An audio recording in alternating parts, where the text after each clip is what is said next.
कडून आज महाराष्ट्र बंदची हाक देण्यात आली होती आणि दिवसभरामध्ये राज्यामध्ये काय काय घडलं ते आपण पाहूया।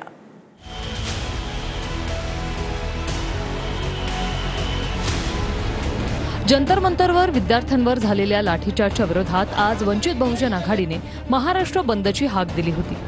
कोल्हापुरात वंचित बहुजन आघाडीच्या बंदला डाव्या आघाडींनीही पाठिंबा दिला।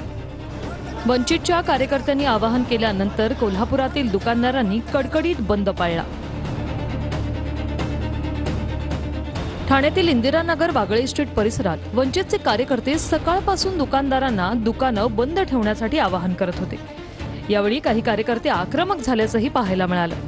त्यानंतर तिथे दाखल झालेल्या पोलिसांनी या कार्यकर्त्यांना ताब्यात घेतलं। नांदेडमध्ये वंचित बहुजन आघाडीसह ठाकरेंची शिवसेना, शरद पवारांची राष्ट्रवादी आणि मनसेसह समविचारी संघटना बंदमध्ये सहभागी झाल्या होत्या।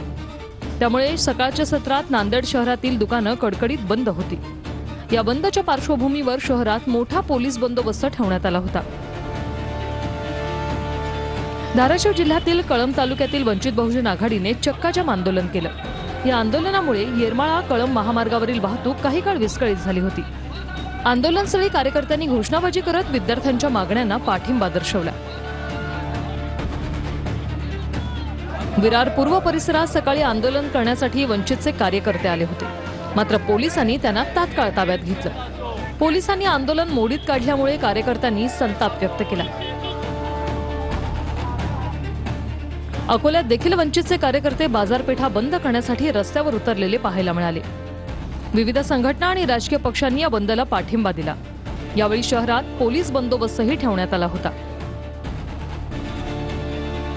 मुंबईतील गोवंडीतही वंचितच्या कार्यकर्त्यांनी व्यापारी आणि दुकानदारांना दुकानं बंद ठेवण्याचं आवाहन केलं होतं। या बंदला संमिश्र प्रतिसाद मिळाला।